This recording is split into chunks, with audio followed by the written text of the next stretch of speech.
Okay, so our next step is to take our block and we're going to drill a hole in the end. And as you can see, this is the cut profile from what we did before. So I'm going to go ahead and make our center point in our hole here so that we can drill out for where our coil is actually going to rest inside of here once we get the hole drilled. And I'll show you that. What we do is we're just going to set for the center, and if you remember that our block is 3 by 3, so I'm going to take and mark the center here, and then I will mark the center here, and then as you can see here, the center is now marked. And then what we'll do is we're going to set our center hole. So I'm going to take the awl, and I keep a cork on the end so it's safe. And then we're going to mark our center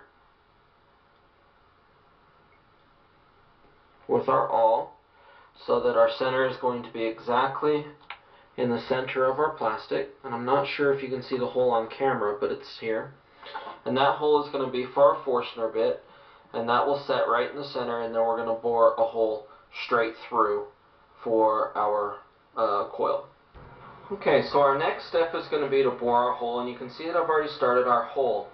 Now, our coil is not going to go in here very far, so our coil depth is only about 2 inches. I'm going to drill it just a little bit deeper so that we can get some other settings on the coil. You can see how far that we're going to go down by our line here on the side, and you know how to set the depth of the drill press because I've shown how to do that in one of my other videos. And so all we have to do is drill through. Now, with this type of plastic, the type of filings that you want to have coming off of it are like this. They're kind of like confetti, kind of sort of. But that's kind of what you want coming off of it to make sure that you're cutting it correctly. Otherwise, you'll be burning the plastic rather than cutting it. And I'll show you how that works now. You can see that my blade is going extremely slow, and that's so that we can get the proper cut in here in our plastic. I've added an extension to my bit, and you'll slowly start to see those curly cues coming up off of there, and that shows that we're getting a good cut on it. Now, because of the depth of the cut, you want to trim down and then let your drill bit come back up. Turn off your drill bit, make sure it stops completely, and then you'll want to remove these off the drill bit. And you can just simply pull them straight off. Be careful because they may be hot. You may want to wear some gloves with that in case they're warm, just so that you don't burn your fingers in case it does get a little bit too hot. And that's okay. So here you can see the finished holes inside of our block, and you can see by the pile of plastic here that just from those 2 holes it does create a lot of plastic coming off. And you can recycle this, put it in your recycle box, and send it out as recycled plastic. They'll pick it up, just stick it in a plastic bag, and send it out. If you have an injection, one of the team members, Calm Warrior, mentioned melting down scrap plastic and using it to make other odds and ends and pieces for motors and things like that. Make sure you do that in a well-ventilated area, and make sure that you have proper respiration, so you will have to wear a respirator when you are melting down any type of plastic. It does produce harmful chemicals. I'm not responsible for any illness or possible injury that may come from that. That is just one thing that you could do. This is set up, just so that you can see, is the coil will sit down inside of this. We are going to make a cut here and a cut here, and we're also going to cut it to length so that this top piece will come off, so that that will be our pressure that's going to hold down our coil as well. This part that's sticking up right now, that's going to actually be threaded down into our block, and I'll show that next step after I get these top pieces cut off, and I'll show you why as soon as I get that done. But that's how that's going to work from a side profile. I'll just show you from here. Then you can see how that coil goes right in, and there is a little bit of a depth here so that we can adjust the depth of our coil just a little bit, and we can always drill that hole down a little bit more should we need to. And that's not a problem at all. We can do that at any point now or in the future. And so that's pretty much how that's going to work. And so all we have to do is make our cut that's going to come down this way, and a cut that's going to come up this way. I'm going to use a couple of plastic bolts. I just picked these up from the home center just so that all the parts were readily available. These right here are plastic, so it's not going to interfere with any of the coil's function. There will be two set screws that will be back here in the back of our block, but they're far enough away from the coil that they're not going to cause any interference.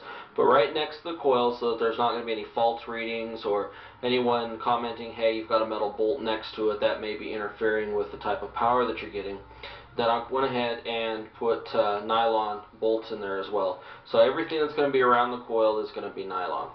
So that's going to be our next step, is going to be to drill those holes so that once we cut it apart, everything will line right back up just how it should. And I'm going to mark those out, and then I'm going to drill those holes, and I'll show you what that looks like in just... Okay, and here you can see where I'm marking out for those 4 holes that will accept the bolt that's going to go down through, and that'll be an alignment bolt so that this will be perfectly in alignment with the face.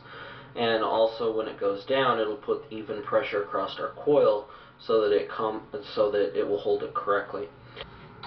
Okay, so in drilling the holes, what I did was I sized a drill bit that's going to be the interior shank size of this nylon bolt, because we're going to set that down inside of our block in our base via the threads. Then we're going to cut the top off of this, and this will be our alignment pin on the top. So what I did was I set up for our hole here, and I put a clamp on our block because it does have a lot of upward pressure when you're cutting this type of material, so make sure you clamp it down just for safety. And I'll show you how to cut that hole.